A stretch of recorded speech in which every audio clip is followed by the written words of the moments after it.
أعوذ بالله من الشيطان الرجيم بسم الله الرحمن الرحيم وصلى الله على محمد وآل بيته الطيبين الطاهرين المعصومين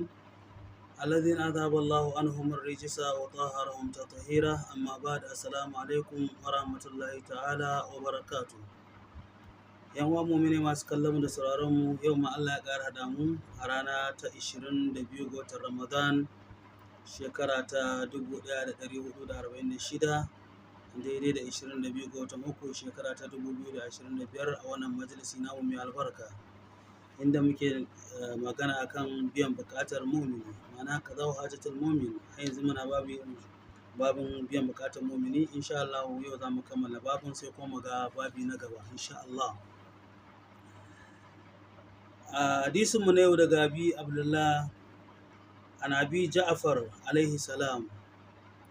an rawaito daga Imamu Ja'far alaihi salam ƙala, Imamu Ja'far alaihi salam yake cewa auha Allahu azza wa jalla ila Musa alaihi salam, Allah subhanahu wataala ya yi wahayi zuwa ga annabi Musa ɗan Imran, amincin Allah ya tabbata a gare shi, yake cewa inna min ibadi man yataqarrabu ilayya bil hasanati, lalle a cikin bayina akwai wanda yake kusanta zuwa gare ni, mana yake kusanta zuwa gare ni bil hasanati, da kyawawan ayyuka, fa ahkumuhu fil jannati, ni kuma sai in tabbatar da shi a cikin aljanna, in makanar da shi a cikin aljanna, mana Allah subhanahu wa ta'ala ya bashi aljanna, ya bashi istiqrari, ya ji daɗin sa a cikin aljanna. Faƙala Musa alaihi salam, sai annan Musa alaihi salam ya ce, ya rab, ya ubangiji, wa ma tilkal hasana, wace irin hasana ce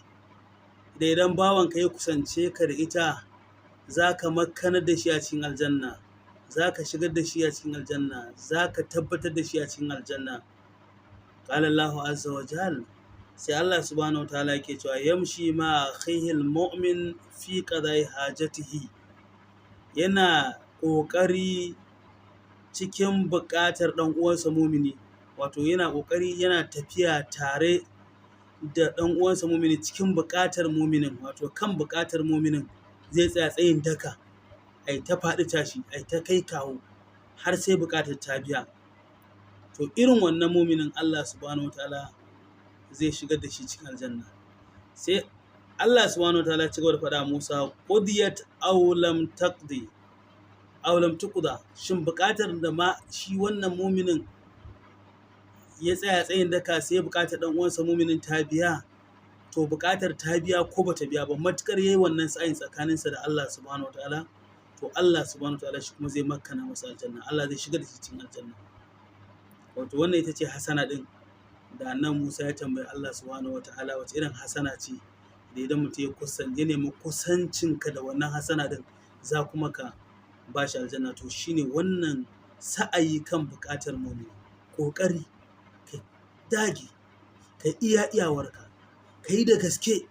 tsakaninka da Allah subhanahu wa ta'ala, buƙatar wani mumini ta biya. To Allah subhanahu wa ta'ala ya ce buƙatar ta biya din a wannan lokacin, kuma bata biya ba, wannan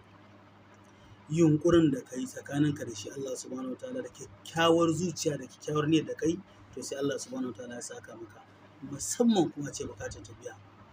Allah subhanahu wa ta'ala ya mana muwafaqa, Allah ta'ala ya datar da mu, Allah ya sa mu dace.